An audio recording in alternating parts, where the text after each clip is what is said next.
श्री स्वामी समर्थ. जय जय स्वामी समर्थ. स्वामींचं नाव घेऊन मी या व्हिडिओला सुरुवात करते. आध्यात्मिक प्रगती, उपासना आणि कोणत्याही शुभ कार्याचा श्री गणेश करण्यासाठी 18 जून 2026 रोजी एक अत्यंत दुर्मिळ आणि प्रभावी योग जुळून येत आहे. तो म्हणजे गुरुपुष्यामृत योग, जो या वर्षातील शेवटचा गुरुपुष्य योग असेल. गुरुपुष्यामृत योगाचा प्रारंभ हा सकाळी 6:04 होत असून सकाळी 11:32 असणार आहे. शुक्रवारी पुष्य नक्षत्र आलं तर त्या दिवशी गुरुपुष्यामृत योग होतो. हा योग सर्व कार्यासाठी शुभ समजला जातो.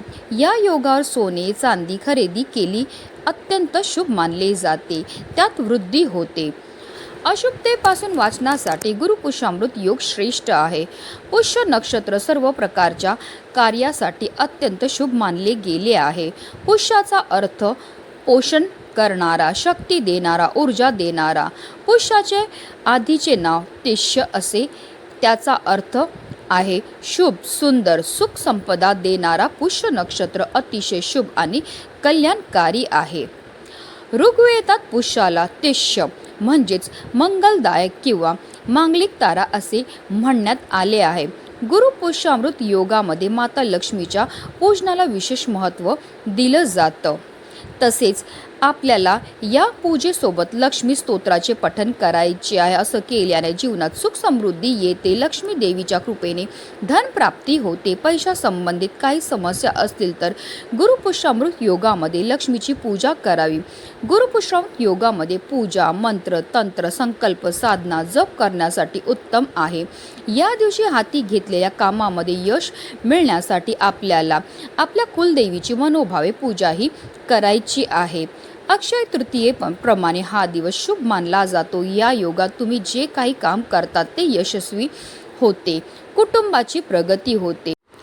पुष्य नक्षत्राला नक्षत्रामध्ये श्रेष्ठ मानले गेले आहे. तर गुरुवार हा बृहस्पती या शुभ ग्रहाचा वार असल्यामुळे ज्ञान, संपत्ती आणि समृद्धीचा कारक मानला जातो. पुष्य नक्षत्राचे स्वामी शनिदेव असून त्याचे देवता बृहस्पती आहे. गुरुवारचा संबंध भगवान विष्णू आणि बृहस्पती या दोघांशी असल्यामुळे या दिवशी केलेले कोणतेही उपाय किंवा सेवा अतिशय प्रभावी मानल्या जातात. शास्त्रानुसार लक्ष्मी देवीचा जन्म याच दिवशी झाला होता. त्यामुळे संपत्ती, सौख्य, समृद्धी आणि यशासाठी हा काळ अत्यंत अनुकूल मानला जातो. आणि म्हणूनच गुरुपुष्यामृत योगामध्ये आपल्याला काही प्रभावी उपाय आणि सेवा करायच्या आहेत. आणि म्हणूनच गुरुपुष्यामृत योगामध्ये तुम्ही काही नाही केलं तरीही चालेल, पण प्रत्येकाने आवर्जून गायीची ही सेवा करायची. गाईला फक्त ही एक वस्तू खायला द्यायची. ही वस्तू खायला दिल्यामुळे आपल्याला सर्व कामामध्ये यश तर प्राप्त होणारच आहे, पण आपलं सातपड्यांचं दारिद्र्य नष्ट होणं, आपल्या घराची, आपल्या मुलांची, आपल्या पतीची भरभरून अशी प्रगती होणाऱ्या, आपल्या जीवनामध्ये असणारा प्रखरातला प्रखर पितृदोष, ग्रहदोष, शत्रुपीडा नष्ट होणाऱ्या, अखंड माता लक्ष्मीची आपल्यावर कृपाही होणार आहे. तर ती कोणती वस्तू खायला द्यायची, कोणत्या वेळेत खायला द्यायची, त्याबद्दल सविस्तर आणि महत्त्वाची अशी माहिती मी तुम्हाला या व्हिडिओमध्ये देणार आहे. तर व्हिडिओ पूर्ण पहा. आणि जर तुम्ही माझ्या चॅनलवर नवीन असतील तर चॅनलला सबस्क्राईब करा आणि शेजारी बेल आयकॉनसुद्धा प्रेस करा, जेणेकरून तुम्हाला माझ्या नवनवीन व्हिडिओचं नोटिफिकेशन हे मिळत राहील आणि तुम्ही एक पण व्हिडिओ मिस करणार नाही. गुरुपुष्यामृत योगाच्या दिवशी आपल्याला ब्रह्ममुहूर्तावर उठायचं आणि अंथरुणामध्येच आपल्याला श्रीहरी, विष्णू, माता लक्ष्मी, त्याचबरोबर आपल्या कुलदेवीचं, महादेवांचं, गणपती बाप्पांचं, तसेच देवगुरु बृहस्पतींचं स्मरण करायचं. स्नान करायचे. स्नान करताना आवर्जून आंघोळीच्या पाण्यामध्ये आपल्याला चिमूटभर हळद आणि गंगाजल टाकून स्नान करायचं. असं केल्यामुळे आपल्या तनाबरोबर आपल्या मनाची सुद्धा शुद्धीही होत असते आणि पवित्र तनाने, पवित्र मनाने केलेल्या प्रत्येक कार्यामध्ये आपल्याला 100 पटीने पुण्य हे प्राप्त होत असतं. त्यानंतर आपल्याला स्वच्छ वस्त्र परिधान करायचे. जर शक्य असेल तर या दिवशी आवर्जून लाल किंवा पिवळ्या रंगाचे वस्त्र परिधान करा. आता सर्वप्रथम आपल्याला देवघरामध्ये दिवा प्रज्वलित करून घ्यायचा आहे, कारण कोणतीही सेवा किंवा कोणताही उपाय जर आपण अग्नीच्या साक्षीने केला तर त्यामध्ये आपल्याला निश्चितच सफलताही प्राप्त होत असते. या दिवशी आपल्याला श्रीहरी विष्णूंसोबत माता लक्ष्मी, महादेव तसेच गणपती बाप्पांची, कुबेर देवांची पूजा करायची आहे, कारण लक्ष्मी आणि लक्ष्मीपती धन प्राप्तीसाठी आशीर्वाद देत असतात. तर महादेव हे संकटाचा नाशक आहेत, तर गणपती बाप्पा हे बुद्धिमत्ताचे देवता आहेत आणि लक्ष्मी प्राप्त झाल्यावर तिची आपल्याला योग्य प्रकारे उपयोग झाला पाहिजे, तिचं संरक्षण झालं पाहिजे. यामुळे या सर्व देवी देवतांची पूजा करण्याला महत्त्व आहे. तसेच श्री सुक्तम आणि पुरुष सुक्तमचं पठण करायचं आहे. पंचोपचार आपल्याला पूजा करायची आहे. कळश स्थापना केल्याने घरात धन धान्य वृद्धी होते व लक्ष्मी प्राप्ती होते. आता ही गोसेवा आपल्याला कधी करायची आहे तर गुरुपुष्यामृत योगाच्या दिवशी आपण अगदी सकाळपासून संध्याकाळपर्यंत कधीही गोसेवा जी आहे ती करू शकतात.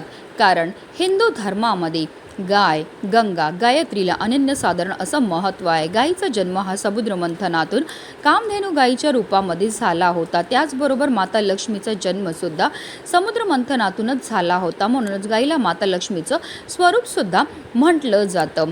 गायीच्या शरीरामध्ये 33 कोटी देवी देवतांचा निवास असतो. गाय 11 रुद्रांची आई आहे, 8 वसूंची कन्या आहे, 12 आदित्यांची बहीण आहे आणि अमृतरूपी दूध देणारी आहे. आणि जो व्यक्ती गोसेवा करतो त्याच्या सर्व इच्छा तर पूर्ण होतात, पण त्याला मृत्यू पश्चात स्वर्गाची प्राप्ती सुद्धा होत असते. साक्षात श्रीहरी विष्णूंनी सुद्धा आपल्या कृष्ण अवतारामध्ये गोसेवा केली होती आणि म्हणूनच त्यांना गोपाळ हे नाव सुद्धा मिळालं होतं. आणि म्हणूनच आपल्याला सुद्धा आवर्जून गुरुपुष्यामृत योगाच्या दिवशी ही गोसेवा जी आहे ती करायची आहे. तर ही गोसेवा करण्याकरता आपल्याला घरामध्ये सगळ्यात पहिली चपाती जी आहे ती गाई करता तयार करायची आहे. कणिक मळायचं आहे, मळताना त्यामध्ये आपल्याला थोडीशी हळद घालायची आहे. गुरुपुष्यामृत योगाच्या दिवशी हळदीला अनन्यसाधारण असं महत्त्व असतं. हळद टाकल्यामुळे आपल्या कुंडलीतील गुरुग्रह बलवान होतो आणि जर आपल्या कुंडलीतील गुरुग्रह बलवान झालं तर त्यामुळे आपल्या जीवनामध्ये असणारे ज्या आर्थिक समस्या त्यापासून आपल्याला मुक्तता तर मिळते, पण आपल्याला कोणत्याही क्षेत्रामध्ये अपयशाचा सामना हा करावा लागत नाही. तर आपल्याला कणकेला मळायचं आणि त्यामध्ये पासून आपल्याला एक छानशी चपाती ही तयार करून घ्यायची आहे. त्या चपातीवर आपल्याला थोडंसं तूप लावायचं आहे. तूप लावल्यामुळे आपल्या जीवनामध्ये समृद्धी येते. तसेच त्या चपातीवर आवर्जून आपल्याला हरभऱ्याची जी डाळ असते, जिला आपण चण्याची डाळ म्हणतो, ती ठेवायची आहे. हरभऱ्याच्या डाळीला साक्षात श्रीहरी विष्णूचं स्वरूपसुद्धा म्हटलं जातं. गुरुपुष्यामृत योगाच्या दिवशी हरभऱ्याच्या डाळीच्या खरेदी करण्याला सुद्धा विशेष महत्त्व हे दिलं जातं.